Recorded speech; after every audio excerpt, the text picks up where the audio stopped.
nadie desea morir porque la muerte en realidad nos molesta, y nos molesta porque la vemos como un castigo y no entendemos que es parte de la existencia humana.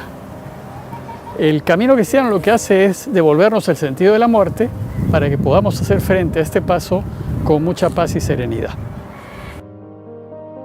Bien, veamos ahora lo que es el morir. En realidad es lo que más inquieta a la gente, el morir en sí. En concreto, nos preocupa más el momento previo a la muerte. Si sufriremos, si sentiremos dolor, ¿cómo será, pues, no? En caso de enfermedad, la persona toda, en cuerpo y alma, sufre y lucha, agoniza por no morir, lucha por vivir. De hecho, agonizar significa, es una palabra, un verbo griego que significa luchar por la vida. El que agoniza está luchando para vivir. Cuando uno está enfermo, el cuerpo siente dolor, hay malestar, porque en el cuerpo están los sentidos. Y el alma se angustia ante lo desconocido. Tenemos un texto en Lucas que Jesús lucha por vivir, Él no quiere morir. En el pasaje de la agonía en el huerto, Lucas nos dice que el sudor de Jesús era como gotas espesas de sangre que caían por tierra, para indicar pues la angustia de enfrentar lo desconocido. Ese es en el caso de enfermedad o cuando uno sabe que va a morir. Pero en el caso de accidente, cuando es algo inesperado, parece que la persona no siente, ni siquiera recuerda el accidente. Los dolores en realidad se sienten después. Las personas que sufren accidentes fuertes dan a entender que hay una especie de desconexión entre el sufrimiento del cuerpo y la conciencia de la persona. De hecho, los momentos previos a la muerte son indeseables. Es como analogía, uno puede recordar los dolores de parto, pero no desde el punto de vista de la mamá que lo sufre, sino también lo sufren las criaturas. Las criaturas en el parto en realidad son estrujados, presionados, sufren molestias y dolores. Ojalá esos se pudiesen eliminar o reducir. Pero al nacer todos nosotros sentimos, como criaturas, dolores al momento de nacer. Algo así nos podría servir de analogía con la muerte. Sin embargo, todo indica que la muerte en sí no es dolorosa. Morir es pasar de respirar a no respirar, que es todo lo contrario al nacimiento. En el nacimiento pasamos de no respirar a respirar. Y todos lo hemos hecho. Y nacimos y ni cuenta nos dimos. Más bien, parece que morir es un alivio a los dolores y a la enfermedad. En las personas que han estado clínicamente muertas y vuelven a la vida, las investigaciones hechas en el umbral de la muerte coinciden en afirmar que la persona siente una gran paz, una paz profunda. Hablan incluso de una luz serena, hermosa, apacible, y de un deseo de paz, de plenitud, de amor, algo tan agradable parece que es, que la persona que lo experimenta no desea volver. Quienes pasan por una experiencia de este tipo pierden el miedo a la muerte. Es imposible no morir físicamente, pues todos nosotros somos seres biológicos y todo lo que es biológico nace, crece, se reproduce y muere. La muerte es el destino natural de todo ser biológico y es inevitable. La muerte física es parte de la vida y está ligada a la vida. Quien nace debe esperar morir. Morir es nuestro destino natural, quien no espera morir no ha debido nacer. Entonces nosotros tenemos que asumir esta realidad que nos tocará a todos.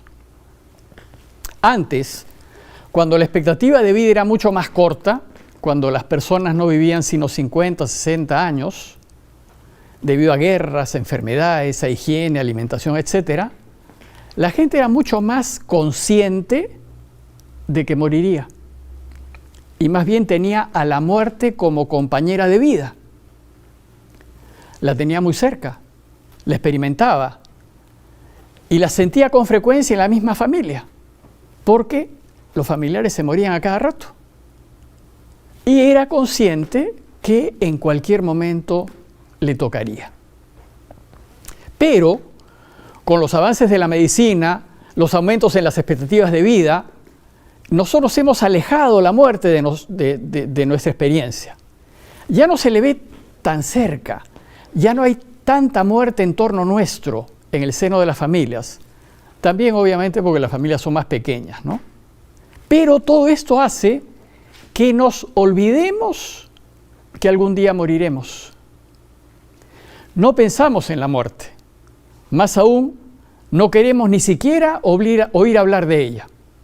Hemos perdido la conciencia, olvidamos que es compañera de camino, nos asusta cuando se nos acerca, cuando nos toca en algún familiar o amigo cercano, y nuestro deseo es que mientras más lejos permanezca, mejor. Sin embargo, la realidad es que desde que nacemos empezamos a morir. Poco a poco, a través de los años y la enfermedad, la muerte penetra en nuestras vidas haciéndonos tomar conciencia que irremediablemente moriremos. Con la vejez, a medida que nos hacemos más ancianos, la muerte nos araña, dejando sus huellas, las arrugas en nuestros cuerpos, ¿no? Y vamos cayendo en cuenta, poco a poco, que somos polvo y que al polvo volveremos. Hoy en las familias, por ser las familias más pequeñas, la muerte se siente con más fuerza cuando llega. Nos sorprende y entristece enormemente saber que algún ser querido cercano a nosotros ha muerto. Lágrimas, vacío, soledad, desolación, una verdadera tragedia. Y nos cuesta mucho aceptar la pérdida, aparentemente definitiva, de un ser querido. Incluso cuando sucede, a menudo nos peleamos con Dios. ¿Cómo permites que pase eso? ¿Cómo permites que alguien que queremos muera? Le reclamamos, le reprochamos y lo peor es que a veces nos alejamos de Él. Y esto sucede porque no entendemos la muerte ni hemos descubierto lo que nos espera. La muerte nos molesta, como si fuese algo que no debería pasar, como si no fuese natural. Nos molesta como si fuese un castigo que no merecemos, que no merece la condición humana. Nos incomoda la idea misma de morir. Ni siquiera queremos pensar en ello, porque no queremos. Lo que queremos es vivir. Y más aún, le tenemos miedo porque es el miedo a lo desconocido. Si la muerte es parte constitutiva de nuestra vida, ¿por qué sentimos ese rechazo? ¿Por qué sentimos ese miedo? Parece ser que lo sentimos porque hemos perdido el sentido de morir. No entendemos.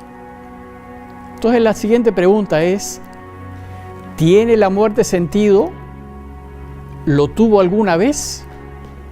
Bueno, pues la Escritura nos enseña que la muerte sí tuvo sentido, pero que perdimos ese sentido. El sinsentido de la muerte no formó parte de los deseos de Dios. Dios quería que mantuviésemos ese sentido. Él quiso y quiere que todos vivamos y seamos felices, y felices para siempre. porque es un Dios de vida, y no quiso ni quiere la muerte de nadie. Dios ni siquiera quiere la muerte del malvado. Ezequiel tiene una frase muy bonita que dice: ¿acaso me complazco yo en la muerte del malvado y no más bien en que se convierta y viva? Bueno, pues Dios quiso que pasásemos de este mundo al otro con total naturalidad, paz, serenidad, alegría, y que pasásemos para mayor felicidad. Pero ese sentido, este paso sereno de esta vida a la otra, lo perdimos. Y esta pérdida nos la explica la Escritura en los 2 primeros capítulos del Génesis. Esta es una de las enseñanzas del Génesis que es necesario que aprendamos. Que en el principio de la creación, en ese estado paradisíaco que Dios quería para todos nosotros, la muerte física tuvo pleno sentido. Para explicar esto, 2 consideraciones previas. Primero, que en el paraíso, en este mundo ideal que Dios quiso para nosotros, el hombre y la mujer morían físicamente. Esto confunde, a veces la gente pensaba que en el paraíso no morían, pero no pueden no morir porque son seres biológicos. Y todos los seres biológicos, naturalmente, nacen, crecen, se reproducen y tienen que morir. Entonces, si nosotros éramos seres biológicos en el paraíso, nuestra muerte física era parte natural del ser biológico. Entonces, la primera consideración es que en el estado del paraíso, físicamente, el hombre y la mujer morían. La segunda consideración es que en el paraíso, la muerte física no asustaba al hombre. Era parte natural de su existir en este mundo. Su vida consistía en hacer la voluntad de Dios y pasearse con Él, como nos dice en la descripción del Génesis, en el atardecer a tomar el fresco de la noche, ¿no? El hombre estaba tan íntimamente cercano a Dios que Dios convivía, digamos, esa es la manera como lo expresa el Génesis, se paseaba con el hombre y la mujer en el paraíso. En el paraíso, el hombre y la mujer vivían para hacer la voluntad de Dios y su felicidad era completa, aunque temporal, porque iban a morir, pero completa. Y en ese estado de paraíso miraban la muerte física como un estar con Dios para siempre. O sea, yo muero físicamente para ser eternamente felices con Él. Era una visión totalmente natural, totalmente integrada en la existencia de la persona. La persona no se hacía ningún problema con morir físicamente porque era irse a dormir para despertarse en los brazos de Dios. Entonces, en el estado del paraíso, la muerte física ciertamente no era el fin. No era la eliminación total, ni era el acabamiento de la persona, ni la desaparición del individuo. Era el paso a la plenitud, al perfeccionamiento, al encuentro eterno y definitivo con ese Dios que nos quiere. La muerte se entendía positivamente. Lo mejor que nos puede pasar es morir para estar eternamente con Dios. Entonces, en este mundo del paraíso, la muerte estaba integrada con la vida, era parte de ella. Era como acostarse para dormir o como comer a sus horas. Toca almorzar, toca morir. Y era así porque vivíamos en la presencia de Dios. Vivíamos en un mundo sin mal. Y en ese estado la muerte consistía en ese paso definitivo, sereno, gozoso, esperado, el paso de esta vida a la vida eterna con Dios. La muerte era la satisfecha conclusión de una vida totalmente orientada a Dios. Entonces, en el paraíso, la muerte física tenía pleno sentido, porque los hombres eran conscientes de que la vida presente era solamente un tímido anticipo de la verdadera vida, porque vivían conscientes de que la verdadera vida era la otra, la que viene después, aquella que sigue a esta vida temporal y que dura para siempre. Sabían que por la muerte física se accedía a la muerte eterna y feliz de la persona. Por tanto, en el mundo del paraíso, morir era solo el paso de esta vida a la vida en Dios. Era el medio o camino para acceder a la felicidad total y absoluta y eterna. La muerte era un paso que el hombre daba con gozo, porque se unía con Dios para siempre. Era un paso que se daba con seguridad y confianza. Era poder ver el rostro de Dios, poderlo ver cara a cara. La analogía es el parto, ¿no?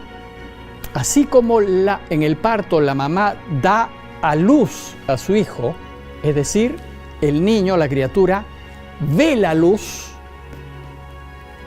De la misma manera, el morir era pasar de ver la luz de este mundo a ver la verdadera luz, la luz de Dios.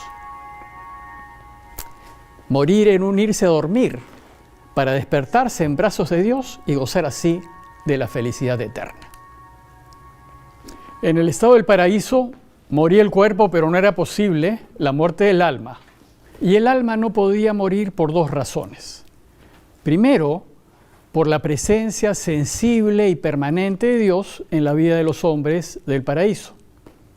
Sentían a Dios presente y estaban llenos de Él. Y segundo, porque en ese estado no había pecado, porque los hombres del paraíso siempre hicieron lo que Dios quiso, y sus decisiones libres siempre fueron en favor de Él. En consecuencia, en este estado paradisíaco, a la muerte física se le veía con esperanza, pues significaba la unión total y definitiva con el Creador del universo, y significaba disfrutar para siempre de una felicidad sin límite. Pero ¿qué sucedió entonces? ¿Por qué nosotros hemos perdido el sentido de la muerte? La Escritura nos enseña que esto se debió a que en algún momento, usando nuestra libertad, lo hicimos mal. Y elegimos lo que Dios no quería. Hacerlo así, lo que hizo es abrirnos la posibilidad de morir para siempre. Es decir, nuestra elección equivocada nos abrió la posibilidad de la muerte del alma. Cuando el hombre usó mal su libertad, entró la muerte al mundo y desde ese momento el alma pudo morir. Dios nos creó con libertad y cuando nosotros ejercemos la libertad, podemos elegir hacer lo que quiere o elegir hacer lo que no quiere. Él quería que hiciésemos su voluntad para que vivamos. Y quería que le hiciésemos para evitar la muerte del alma. Por eso en el hermoso texto del Génesis, Dios le dice al hombre y a la mujer, no coman de ese árbol, porque si lo hacen, van a morir. Y yo no quiero que mueran. Desgraciadamente nosotros no le hicimos caso. Libremente elegimos no hacer lo que Él quería. Y al elegir comer, pecamos y nos separamos de Dios. Pecar, como hemos visto, es hacer lo contrario a lo que Dios quiere. Pecar es hacer lo que Él no quiere. Porque lo que Él no quiere nos orienta a la muerte. Él no quiere que muramos. Hemos dicho ya que Dios nos ha dado la libertad de elegir y no puede impedir que pequemos. El problema es que en el camino de la vida, en lugar de elegir a Dios y elegir lo que Él quiere, nos elegimos a nosotros mismos. Y en vez de confiar en los deseos de Dios, que ciertamente son lo mejor para nosotros, preferimos guiarnos por nuestros propios deseos, apetitos y quereres, creyendo que eso es lo mejor para nosotros.